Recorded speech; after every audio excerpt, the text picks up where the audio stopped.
Hi everybody, welcome to lesson 2 of the Science of Well-Being. Now just a reminder that this is just a summary of a real course that I took online through Coursera, and it's offered by Yale University. If you would like to take the course yourself, this is the link. So last week we talked about these 4 annoying features of the mind that might be causing you to feel less happy than you could be. And so this week I'll be talking about ways you can overcome these 3 annoying features. Next week I'll be talking about this 4th one. Part of the homework last week was to have you guys think of ways you can overcome some of these annoying features. So hopefully you have some of the things I'll be talking about today. All right, first we're going to be talking about hedonic adaptation. Now, one of the annoying features I said was that we're not really aware about hedonic adaptation, so it might be obvious that one of the things is to be aware. However, you need to be aware of the G.I. Joe fallacy, which is the mistaken belief that knowing is half the battle. That's not true. Knowing is not half the battle. You can be aware about something, but if you don't implement practices based off that awareness, you're not going to be able to see any change. For example, I might know that fruit is better than candy, it's healthier, but if I just keep choosing candy over fruit, my knowledge that fruit is better isn't helping me be healthier. So even though we can be aware of hedonic adaptation, we need to implement practices in order to combat it. All right, so what are some of those practices we can implement? Well, one of them is to take breaks. So this interrupts your adaptation. For example, if you're watching a TV show, advertisements actually really help in making you feel happier when you watch your favorite TV show. Or if you just step away from your favorite song while you're listening to it and come back, you'll feel happier again. So what happens is, let's say your happiness level is around here, because you're adapting or hedonically adapting to it, it's just going to keep going down until you take a break, and when you come back, it'll be back up again, and then it'll keep going down as time passes. All right, third thing is to invest in experiences. It's been shown that experiences are way better than awesome stuff. And you can see in this study conducted in 2003, the participants were asked to think about like a thing, an experience that they had or a material that they had, and rate on a scale of 1 to 10 about these 3 things. So happy thinking about it, did it contribute to their happiness, was it money well spent? And you can see that experiences were rated higher than material stuff. Part of that is because experiences tend to differ. So an awesome car is just going to remain that awesome car, and that's fine and dandy, but experiences are going to be different every time. Even if you do the same thing every day, like maybe go out to a cafe with your friends, it's just not going to be the exact same every day. Maybe there'll be an inside joke one day, or one of your friends can't make it another day. It's just not going to be the same every time.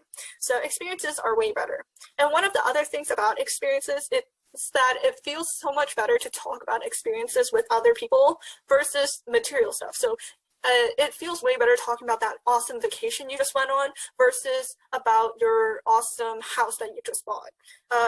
You just seem less, let's just say, materialistic. You seem more humble. All right, 4th thing, savoring. So that's just really just stepping outside of your experience to really appreciate it. And some of the tips for savoring is to pay attention to that experience, to talk to another person about how good it feels, to look for other people to share it with, and maybe even to think about sharing it with others later.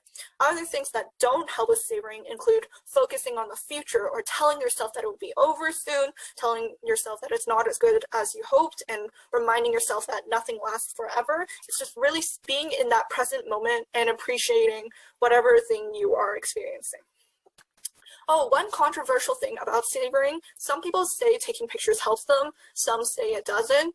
So one thing about taking pictures is that like you can really appreciate that moment you're in and take a picture to remind yourself of it later and capture that moment. But if you're taking pictures for like Instagram, for like all those likes, that's taking yourself out of the experience. So if you want to take pictures in order to savor something, make sure you do it the correct way. All right, the 5th thing is gratitude. So being thankful for everything you have, maybe even the experience you're having right now, and showing your appreciation to others. Doing something like writing a really heartfelt letter to somebody that you're really thankful for and reading that letter out to somebody, that is super good for your well-being. It's been shown. And even if you don't want to like read it to other people, doing like a gratitude journal really helps with your well-being as well.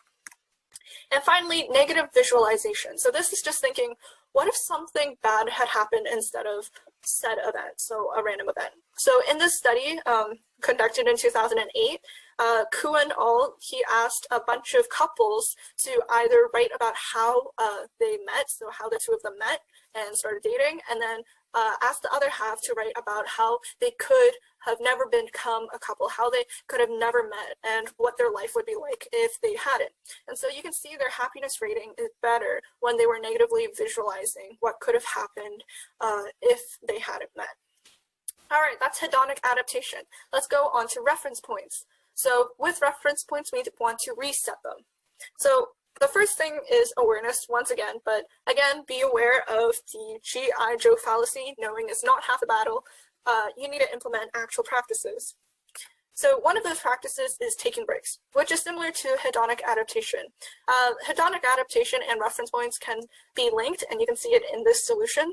So when I say taking breaks, it's like when you're experiencing a really good experience, just taking a break from it and coming back, your reference point will be reset. So during that really good experience, your reference point is going to be like that really happy state that you're in. But if you come out of that, you'll go back to neutral, and then come back to that experience, you'll be back to that happy thing.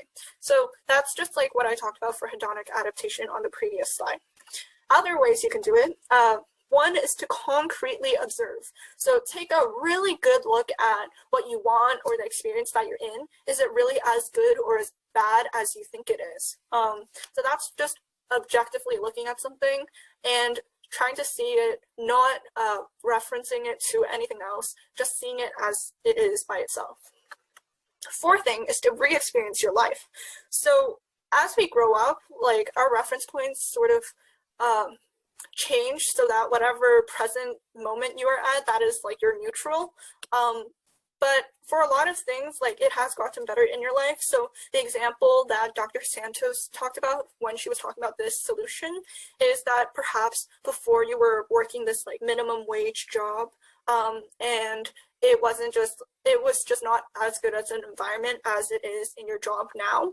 However, in your job now, you're sort of just used to it now.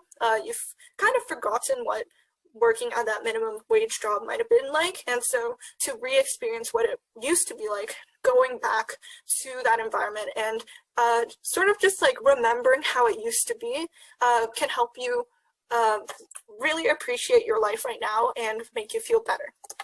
And lastly, avoiding social comparisons. Now, everybody knows that like using less social media is better because you see all those like hot girls on Instagram and you compare yourself to them, and just know, I know we're teenagers, it's pretty hard for us to do that, especially during times like COVID-19.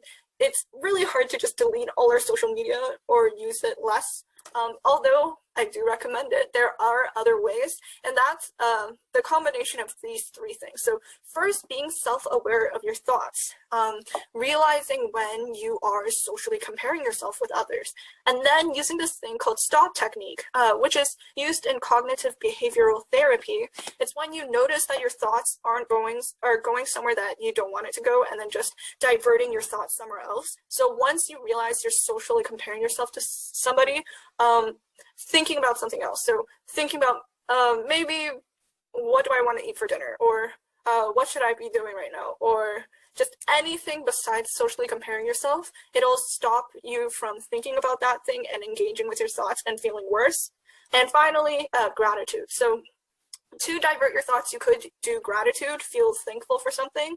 Studies have shown that while you're being thankful for something, it's like virtually impossible for you to be thinking anything negative.